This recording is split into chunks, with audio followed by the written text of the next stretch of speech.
We got all the big players, as we always try to, for you here on Talk Radio.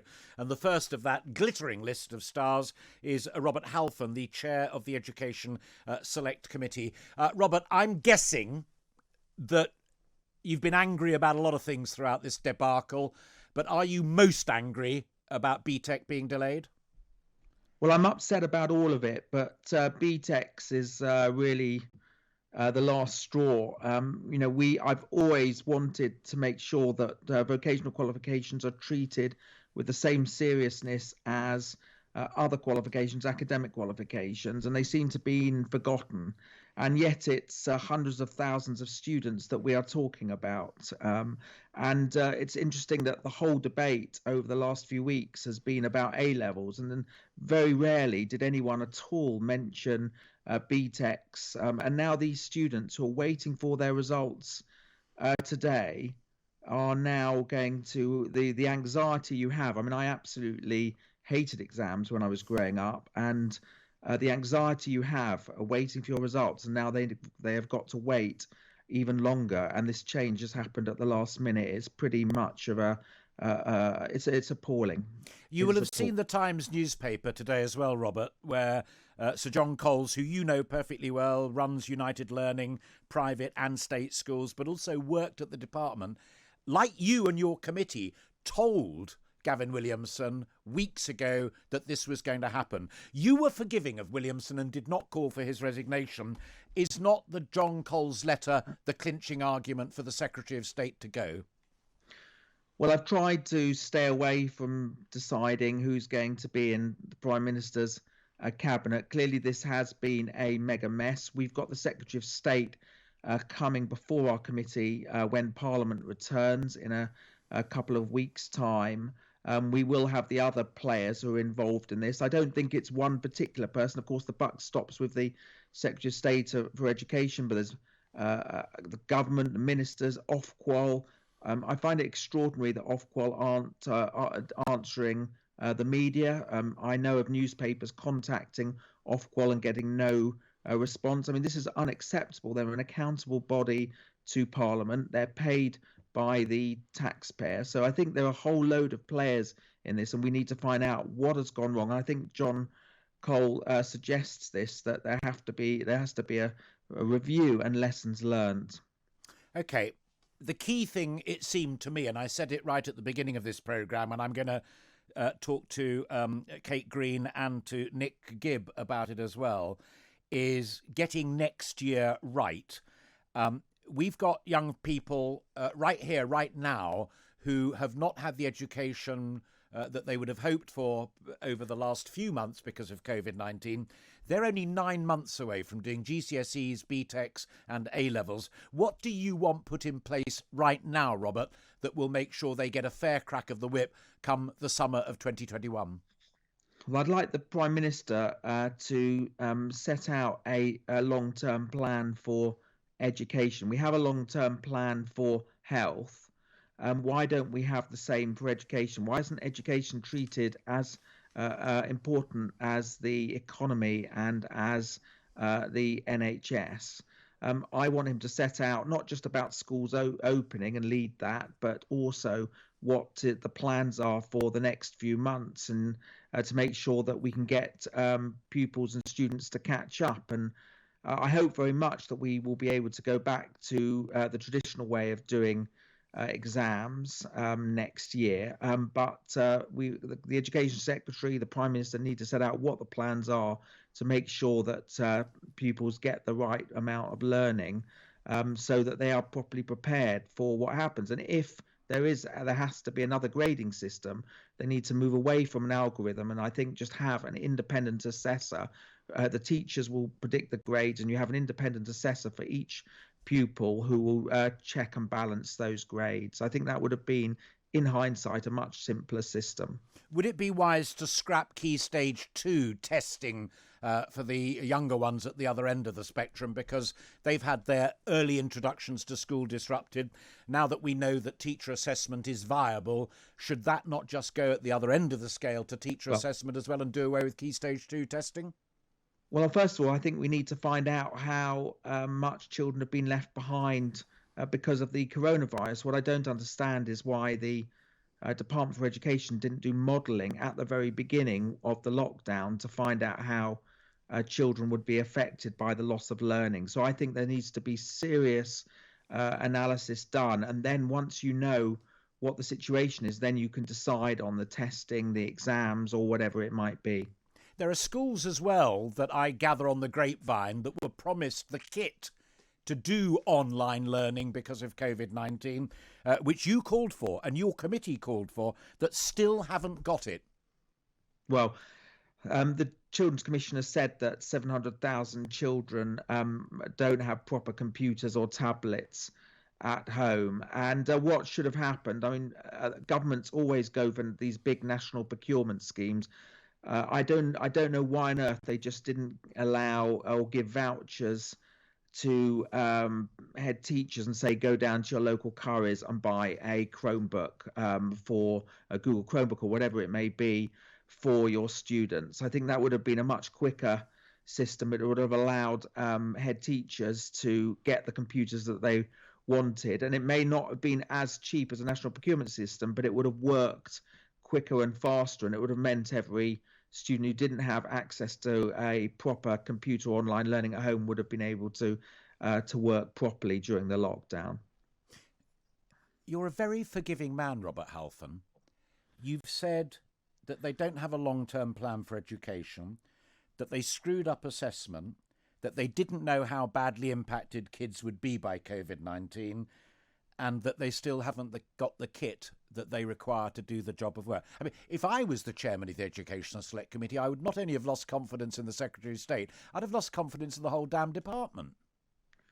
Well, I am very unhappy with what has gone on. It's been pretty, a mega mess from beginning to end. And there are a number of players to this, but my job is to try and offer solutions and look at what's gone wrong and look at the lessons learned. The committee's job is to scrutinise the work of the education department and act as a powerhouse of ideas. And I try to stay away from individual personalities. But of course, to being honest, it's been an appalling mess from beginning to end. If I may say so, you do that testing and keeping people up to muster very well indeed. Two final points with you, Robert, if I may. The other thing that emerges, and a number of the papers, the Times and the Guardian are stand-up papers, different ends of the political spectrum, if you will, but saying one of the biggest problems in this whole debacle has actually been who the department and the Secretary of State and his advisors, quotes, listen to. And there are, people who work for polling companies that are close to other members of the cabinet. There are chums of Dominic Cummings, who used to be a special advisor in education, all sorts of people like that. You've always argued, and it was echoed on the programme earlier on by Christine Cunliffe, who's the head of the Licensed Viculars School in Ascot. You may know her, I don't know. That the key group that government hasn't listened to in all of this are heads. Heads know what's going on. Heads are responsible for delivering. Should they not be given a much higher status in this whole thing, getting out of it and getting into positive territory? Well, I think that if anything is learnt from this is that I try and go to school in normal times almost every week in my constituency. I love going to school. I've been to my FE college over 80 times since being a member of Parliament in 2010. And actually, I learned so much by listening to head teachers, principals. I love going, and you really find out what is going on. They are the best focus groups you could possibly have, and not just the teachers and the support staff. We mustn't forget about them, but also the pupils themselves. But would you like to see a more formal way of drawing that expertise into the central structure? You've said that you want the Prime Minister to come up with a long-term plan for education.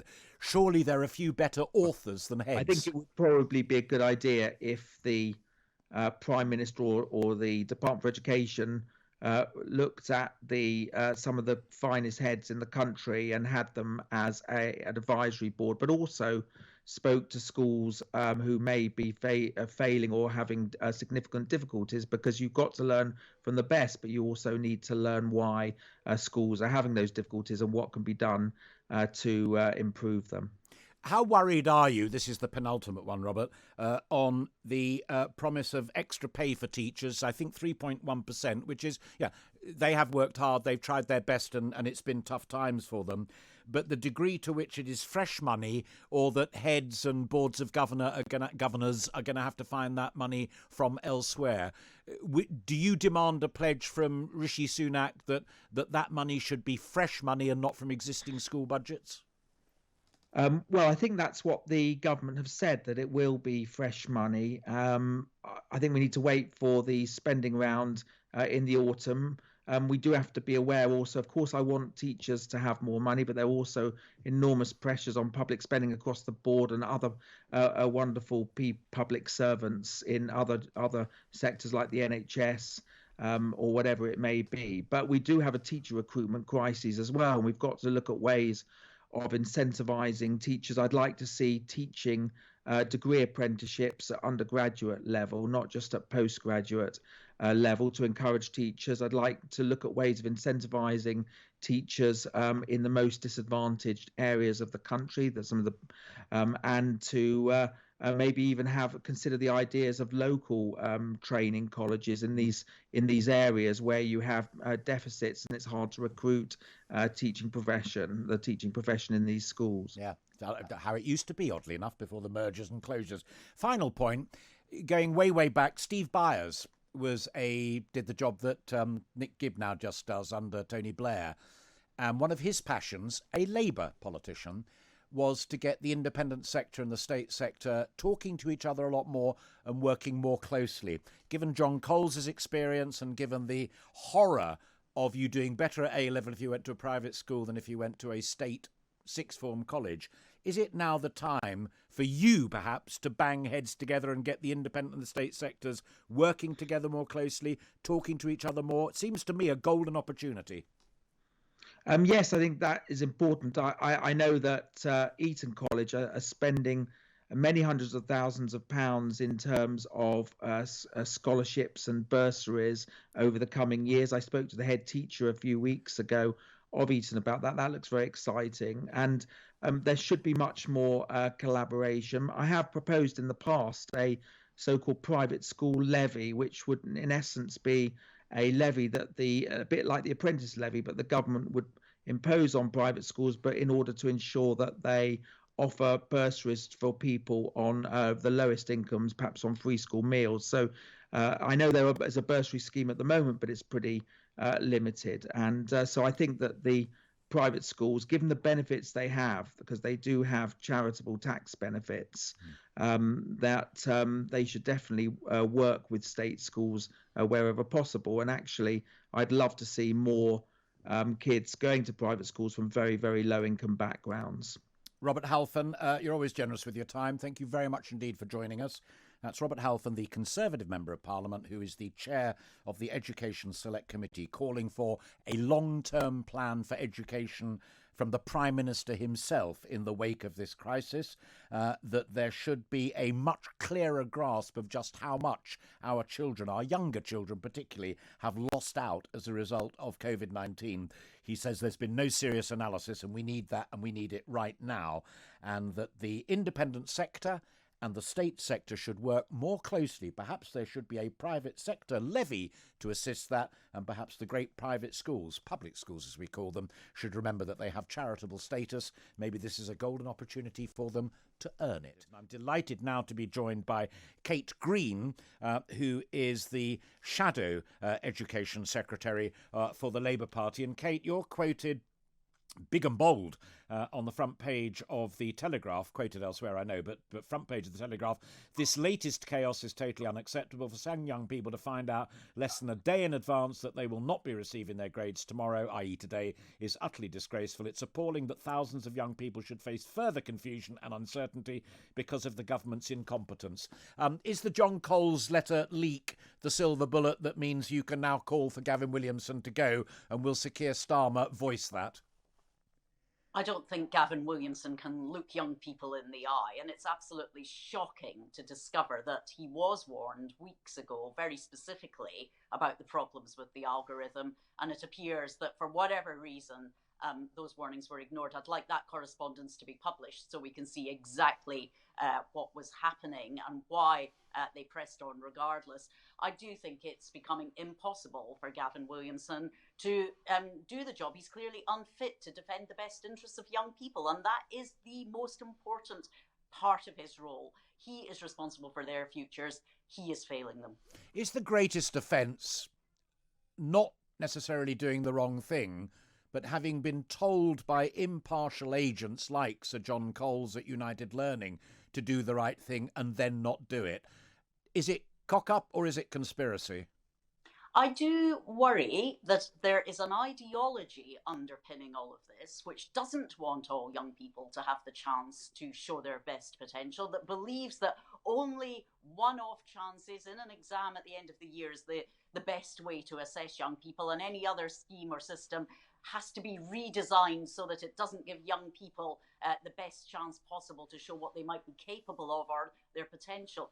This worry about grade inflation, completely ignoring the fact that these young people in particular have had immense disruption to their education over the last few months because of COVID and the lockdown and having been out of class. And really to ignore their best interests and their welfare. Any Secretary of State that cared about that, I think, would have said, look, of course we care about standards, but in this year we must also bend over backwards for these young people and give them every chance to show what they're capable of. And that's why we called for the teacher-assessed grades when it became so clear that the algorithm was totally failing these young people. What do you want put in place for next year, Kate? Because we've talked in the past, and I said at the beginning of this programme, Labour arguably faces an open goal at the moment, but there's no point in just tapping the ball up and down and having a quick think about it. What is your offer to the British public now to say, if we were in power, come those public exams, GCSE, BTEC, A-level and what have you next year, this is precisely what we would be doing right here, right now. What's the plan? Well, I think people would say that they would want to see exams again next year, but I think I would be saying very clearly to the public now two things. First of all, we will look really closely at the standardisation model that might be used next year. We will take all expert advice on board, and we will do that transparently, so that if we receive advice, we are making it clear how we are looking at it and what we're doing with it. And the other thing I would say is we won't put all our eggs in the basket just of an exam. We will talk now to teachers, to professionals, to students, to parents and families about how we can best reflect a young person's performance in the round. It's really important that we have a system that treats all young people fairly. And what we've got at the moment is a system that appears to privilege, for example, young people from private schools, being harsher on young people from disadvantaged backgrounds. We would have guaranteed a process, an equality process, that said that no young person will lose out because of where they live or because of their background or circumstances. Would you give a bonus set of points to people who are at the moment looking forward to the prospect of GCSE and A-level next year, but have had 4 or 5 months of educational disruption? Would you say here and now that they'll be given a bonus point that they can apply if their grade wasn't quite what they'd hoped it would be? I think we will have to look at how best to assess the performance of these young people who, as you say, are still in the exam system. They're doing their exams next year, but have suffered disruption as part of the education that takes them towards that exam. So I'm not going to say today whether it's a system of extra points, but I do think we will need to have a broader and richer form of assessing their performance that takes account of the circumstances that they faced and may face again, Alastair, because it's possible we will see more lockdowns between now and the exam season next summer. Fourth point, and I did it with Robert Halfon as well, right back down to the other end of the spectrum, Key Stage 2 testing. Given the pressure on teachers, but also the concern for the little people, would you scrap testing for Key Stage 2 and above for at least next year? I think it's really important that we don't put unnecessary pressure and stress on children and young people, on their families and on teachers, and especially not when they've got so much else to contend with. And the priority will, of course, be restabilising children back in the classroom. But I think there is a place for assessment. I think it is important to understand where children start from, how much progress they're making. I think it's important to use assessment as part of the way in which you structure children's learning and progress. However, I don't think we need that to be a setup where we're trying to run league tables and show that one school's doing this and another school's completely failing when the circumstances are so complicated. And I think we need to underpin this with a supportive accountability regime. Ofsted is going into schools this September.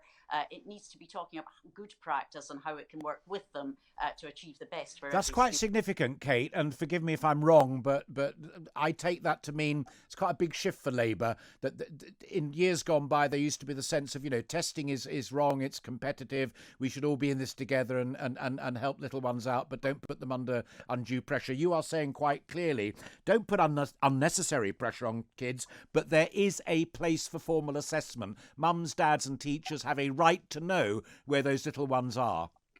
I don't think Labour's ever said there isn't a place for formal assessment. I think our concern has been that the current assessment process that we've got, the SATs, for example, and indeed it was interesting to hear Lord Baker, who brought them in, saying the GCSEs are now not fit for purpose. I'm not saying there should be no formal assessment. I don't think that has been Labour's position. I think it's really important that we question ourselves about what are we trying to achieve with an assessment process. It should be about facilitating good learning, supporting good teaching, and knowing that we can understand how children are progressing and putting the right support around them when they're struggling. Okay, final point, if I may, and I've pinched time, and I'm going to have to apologise to everybody else here at Talk Radio, but this is a really important conversation because you might be the next Secretary of State for Education. Steve Byers, I reminded Robert Halfon, years ago talked about the independent sector having to work more closely with the state sector, i.e. to earn its place, and that the state sector needed to learn to listen more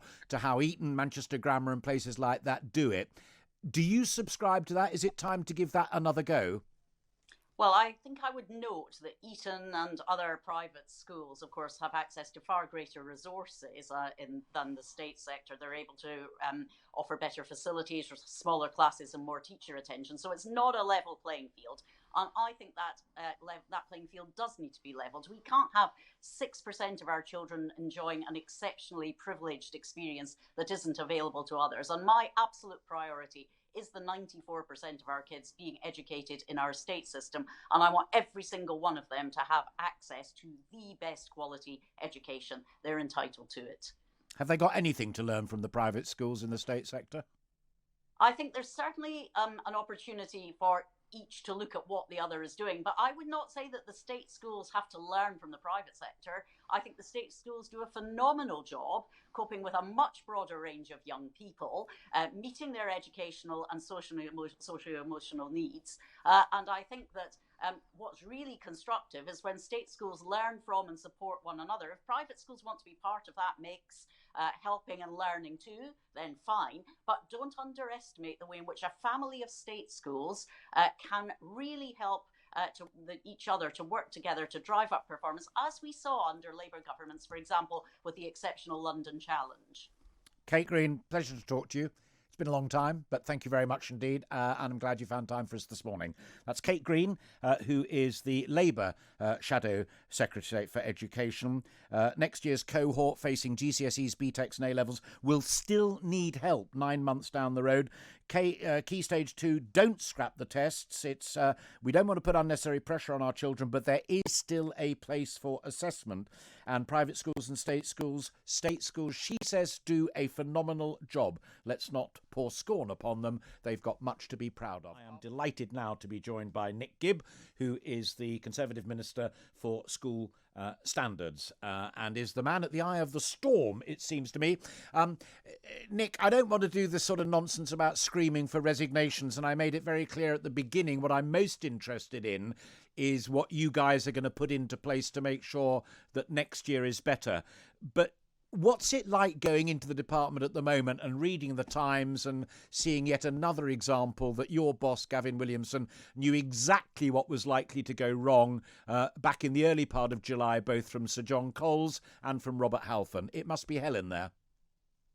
Well, both John Coles and Robert Halfon raised similar issues. I spoke to John Coles during that period, and he was concerned that the model that the regulator had developed in conjunction with the department in order to find a way of delivering qualifications to young people when we had to cancel exams because of the pandemic, he was worried that the model would disproportionately disadvantage young people from poorer backgrounds.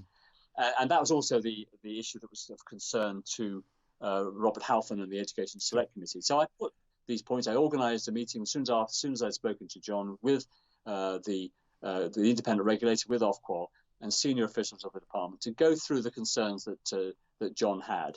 And actually, it turned when you and you know we discussed it in great detail, and the regulator assured me that those concerns would not result in unfairness. So it is entirely and absolutely Ofqual's fault. Period. Move on. That isn't what I was saying. What I was saying was that well, you spelt it out to them, you consulted with them, and they came back to you and said, you're a very experienced minister, you've done this job for quite some time, but we can reassure you, an ex-FT journalist and a woman who used to do central purchasing, that this is all going to be fine. You, the education minister, don't know. That's what it boils down to, Nick. Well, there are two issues. One is the model, and then there's the algorithm. Now, the model was widely consulted on. It had a huge amount of support. It takes the teacher's assessment of what the student would have achieved had they taken the exam. It then standardizes it across the country. That approach was fair to make sure there was a level playing field, and it didn't result in children from disadvantaged backgrounds seeing greater downgrades than other, but just by about 2%, as opposed to the Scottish system where there was huge disparities. There was a problem, however. On Thursday, when we started to see young people's results being awarded, we saw some tragic and heartbreaking cases that were not intended by the model, where a young person had worked hard for 2 years, they were expected to get A's and B's, they turn up at school and they get 3 D's, lose their place at veterinary college. Those instances, that cannot happen. Okay. And now this morning, BTEC kids are being told, oh, sorry, you've got to wait. And you heard from Pearson only last night that that's now got to be delayed as well. I mean, catastrophe seems to understate it, Nick. Well, the issue of the Pearson issue is that then that's a decision they took, and they took it yesterday. But I understand the reasons why. Because when the regulator said we're going to move to teacher assessed grade away from the standardization model, that did not apply. The standardization model did not apply to BTECs because they are largely based, in any case, on coursework and teacher assessment. So they didn't need to make those adjustments.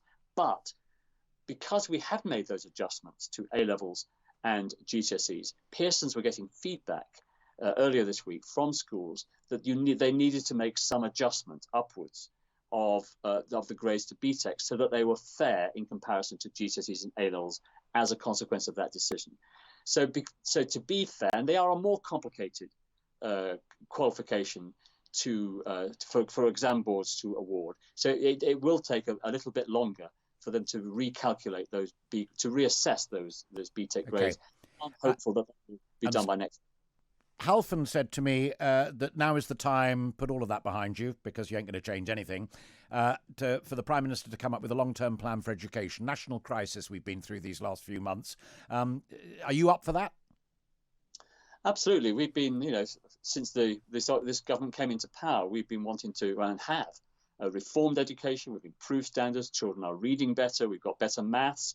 One of the issues you'll see this morning when the results are published, you see the look at the national reference test issue, have a look at those results. We have been reforming education. We have some issues we are now addressing about the exams next year. How do we help those young people who've had 5 months away from education to be able to take their exams successfully next summer? So we're trying to free up teaching time and reduce the time taken up by the assessment process in order to ensure the best possible opportunity, the best catch-up. And also we've announced £1 billion of cash for schools to help them. And that's fresh money. That's not to be found in other budgets. No, that's fresh money. 650 million going direct to schools to help them. They can decide how they're going to spend that for catch-up for all pupils, because all pupils have Children's Commissioner said 700,000 young people have been impacted. Many of them still do not have the kit that you and Gavin promised them, like laptops or access to computers. That a work in progress or cause for a public apology?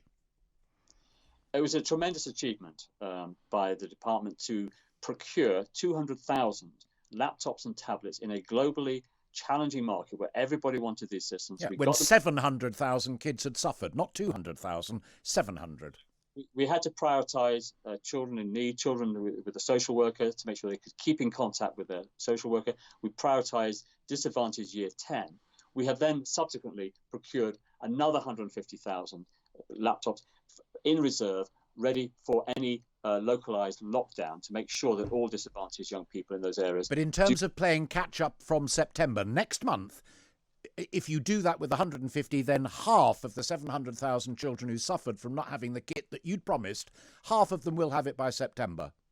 No, in September, all children are going back to school. They'll not be at home studying at home. They'll be in school. Yeah. We want all people back. We're preparing schools for that reopening. But with social distancing and in bubbles and what have you, they may still need this kit. No, schools do have kit within the school if they want to use it. But what we want is young people in the classroom with their teachers being taught in the traditional, normal way. There are huge measures that schools are taking to make sure that young people are safe, the staff are safe. There's the extra hygiene, the cleaning, the staggered lunch breaks and playtimes. They've got children in those bubbles, class-sized bubbles in primary schools, year group bubbles in the secondary schools, but minimising unnecessary social contact between people in order to minimise any risk of transmission. Okay. Penultimate point, Nick, if I may. Another point that Robert Halfon made, and funnily enough, Kate Green agreed, and it's not a particularly partisan point, was get rid of a lot of these crazy advisors that you people rely upon so much and talk much more, listen much more closely to what heads are saying, because they are the men and the women who are running and delivering what you want them to do. They're the ones who are the managing directors of our children's education. Get rid of the special advisors, listen to the heads. Well, we do listen to heads. The reforms over the last 10 years have been about restoring more power to head teachers to run the education system. We call it a school-led system rather than a system led by local authorities and so on. And it is working. We are seeing standards rise across our system. There are 500,000 children today in schools graded good or outstanding. Those schools had historically been underperforming as a consequence of moving to this academisation process, the school-led system, giving more control to head teachers. We are seeing that professional autonomy driving higher standards, and it is so I agree with the notion of listening to head teachers at a policy level. We also have we listen to head teachers, we consult widely, we have reference groups of head teachers that come in and talk to us in detail about future policy announcements. Final question, is this the job that you still want to have come October, or would you like a different challenge for yourself, or B, let another pair of hands and eyes and ears have a go at it? Is this where you want to be in October for the foreseeable future? It certainly is. There's a huge job to do. We had a big reform program. Can you hear me? Yes, I can. Big job, big reform program. The last 10 years, and there's still more to do. Children are reading better, behaviour is improving, our maths teaching is improving. We're seeing a better curriculum. All these things are happening. But there's more to do, and I want to keep this job and continue in this job because I want to make sure that every young person has the highest quality education possible, because that's how you create a meritocratic society where opportunity is available to all wherever they live. And every parent should be confident that their local school is a good or outstanding school. I'll give you one example where we've achieved a lot, but there's more to do. When we came to office, something like 66% of schools were graded by Ofsted as good or outstanding. Today, that's 86%. But I want to tackle the remaining 14% of schools that are still not graded good or outstanding. That's what I want to continue to do. Nick Gibb, pleasure to talk to you. Busy morning for you, I know, but genuinely always a pleasure to talk to you. And the one thing I'd do if I were you is I'd pick up the phone right after this interview and give Halfon a buzz and Kate Green a buzz from Labour and say, let's the three of us quietly have a go, reflect on what we said to Alastair Stewart. And do you know what? There's about 64.3% upon which we agree. Anne Milton is a former Apprenticeships and Skills Minister and Conservative MP. Anne, I apologise for that. I was about to introduce you as Geoff Barton, but we have reversed it, and we are talking to you first of all. Robert Halfon, who you know very well indeed, said to me about an hour ago, what we really want from government right now is a deep breath. He wasn't calling for Gavin to go or Nick to go or anything like that, but a big policy ambition statement on education and training from the Prime Minister. Does that let him off the hook, or is that a good idea? And well, I think, first of all, the current crisis has to be resolved. You know, young people have had a really rotten year, and this week we'll also be seeing lots of adults getting their vocational qualifications. So the first thing to do is to resolve what's going on at the moment and get out the other side. That's a fascinating point. But Anne, what specifically then needs to be resolved? Because there's almost an air, and if I was an 18-year-old, I'd feel so honked off about it. There is almost an air that there isn't anything we can do. It's been a shambles. We need to move on and worry about next year. Yeah, this has been a complete shambles, and the honked off is a very good expression. I mean, there wasn't going to be a U-turn. There wasn't going to be a U-turn. Nothing was going to change, and then suddenly everything changed. So it's just such a mess. But you need the same ministers in place to resolve this mess.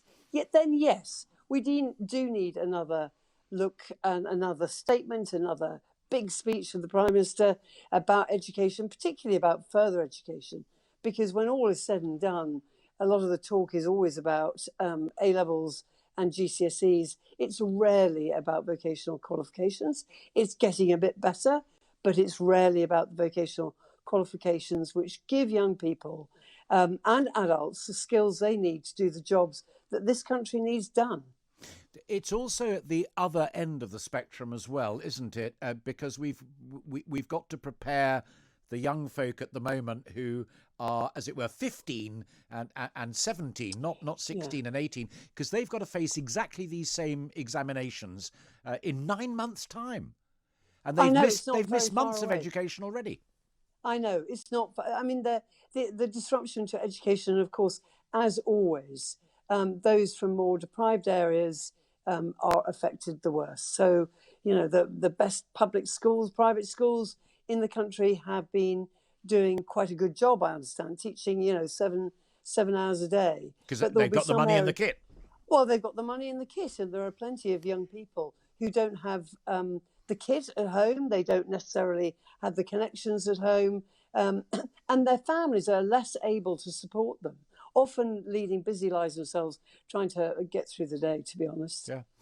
Does it surprise you, as a very experienced politician, and you've held office locally as well as being a minister, and you've been in the House of Commons for a wee while now, that either by accident or by design, a government led by Boris Johnson, who talks about wanting to give opportunity to all sorts of people, uplift and defend the red walls that have been knocked down up in the north of England, what have you, leaves the general public with the impression that public schools will be okay, as you've just beautifully put, and sixth form colleges, you know, they don't really matter and what have you, leaving the public with the impression that it's the old Tories who look after their own and don't give a damn about the poor and the aspirational.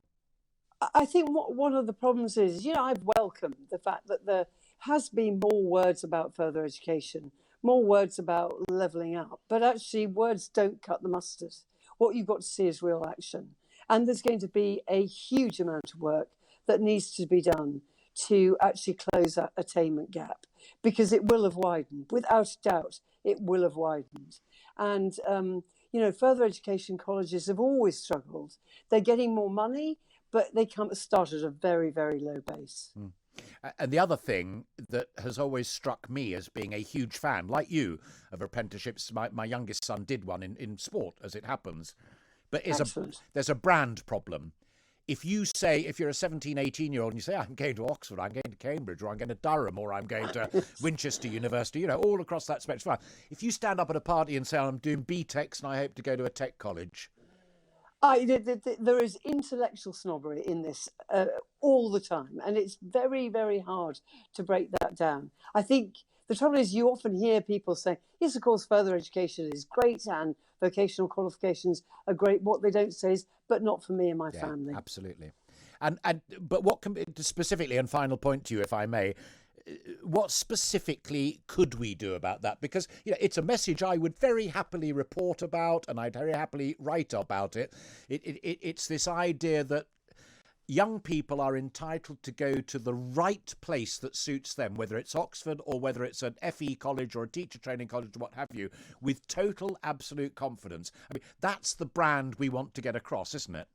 That is exactly the brand we want across. And I think that apprenticeships, particularly because they were offered right up to degree level and beyond, actually, were a very good way of changing some of the brand image about how you get education and training. And we've made a good start. We've now sunk into this current crisis. So those efforts have got to restart.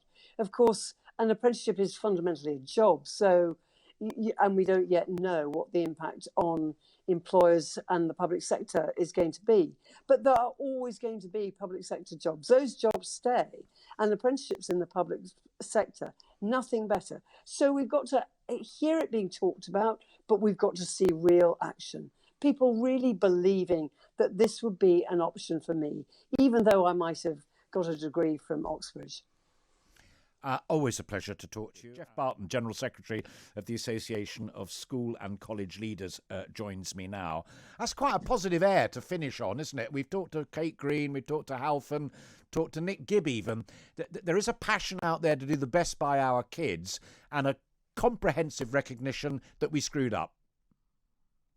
Absolutely. I mean, I think today is about the young people, and there is a sense that justice has been done for them in most cases, and some young people will be disappointed, but frankly, that's what it should be like. It shouldn't be that all will get prizes, but at least I think the teaching profession can say we did our bit of the deal here. That was to start from the point of view of what do we know in our school about individuals, to moderate that, to have that signed off by the head teacher, and then the failure was the next stage, wasn't it? It was the awarding bodies, the regulation, because what we know is that if you get a grade 8 today at GCSE, it'll be the same from one teacher in your school as a grade 8 from another teacher. The problem is whether a grade 8 means the same from different schools to different schools or last year. Do you think that your association, Geoff, should have been more candid about the fact that your members were going to inflate grades because you knew deep down that Ofqual would deflate them? No, I wouldn't say that. We've supported the moderation process, and we've done it for exactly the reasons you're implying there, essentially, which is that you want to have a real sense of confidence when you get your grades, that it means something. And this year, of course, because of some grade inflation, it'll mean something different, and time will tell how important that is. I understand that, but the thing that would anger me most if I was a 17, 18-year-old young lad or young lass would be knowing that, A, I didn't have a chance to do the exam, B, I'd not had the education I was entitled to for the last 3 months, C, that the algorithm would kick me in the whatsits, and that D, good old teacher, thank God for him or her, are going to inflate my grades. Nobody has served me well these last 6 months. Well, let's just take the grade inflation point, because we hear it being talked about all the time. And the one thing which I regret as somebody who looks after a trade union of 20,000 head teachers and deputy heads is that what we didn't do is to say, you know, when we've done the moderation process inside, and you asked us, Ofqual, for every head teacher to sign a slip saying we have done this in the interest of the child, we behaved ethically. So that was the process. What then happened if you had any suspicion that a school was sending in inflated grades? Where was the check and the balance? Because if you talk to us about what do we need to do with governors around that, we would, as somebody who wants to make sure there is trust in teachers, have said that process needs to be in place. There's been a failure of regulation there. I do think, though, Alastair, that you look at most top performing countries and they have a level of trust that their teachers are the people who know those young people, and there is a generosity of spirit that, based on the evidence we've got, that is what we will send in. And I hope that this obsession with metrics and algorithms is something we can put behind us and stop having such a slightly obsessive view that the only way you can ever judge an education system is statistically. Final point, and Robert Halfon said that now is the time to put much of this, but clearly learn the lessons and get it right where we can for our young folk and what have you. but now is the perfect time to have a fundamental rethink, a kind of, 1944 Education Act or 1945 creation of the NHS service, that kind of moment for education. And it should be the Prime Minister himself who says, right, this is the ambition for the United Kingdom or England going forward, Northern Ireland and Wales, Scotland do their own thing. Now is the time to say what education in this great country is really all about. I think that feels absolutely right, provided what we're not doing is saying that having an apology from the schools minister and from Ofqual is enough. We do have to get to the bottom of it, because you've got exams coming up in October and November and next June. We really don't want young people to be back. Kate Green said to me it is imperative, her word, that the communications between John Coles, Ofqual and the rest of it, that all of that be published. Absolutely, and lessons learned and who knew what when. But your bigger point, and Robert Halfon's point, is here we are absolutely obsessing with young people who in normal years would have done at least 30 hours of end of 2-year examinations. No technology at all, no wider sense of what their skills and their attributes might be, which probably employers want alongside the qualifications. And I think Robert Halfon is right. This ought to be a line in the sand moment. We say, what can we learn about education, and how can we get away from this narrow, rather squalid view that academic success automatically trumps any other kind of success? And what kind of young people do we want to take their place as citizens in the future? That would be, I think, for the COVID generation, a great legacy. Geoff Barton, good of you to find time for us. Thank you very much indeed. Always a pleasure to talk to you.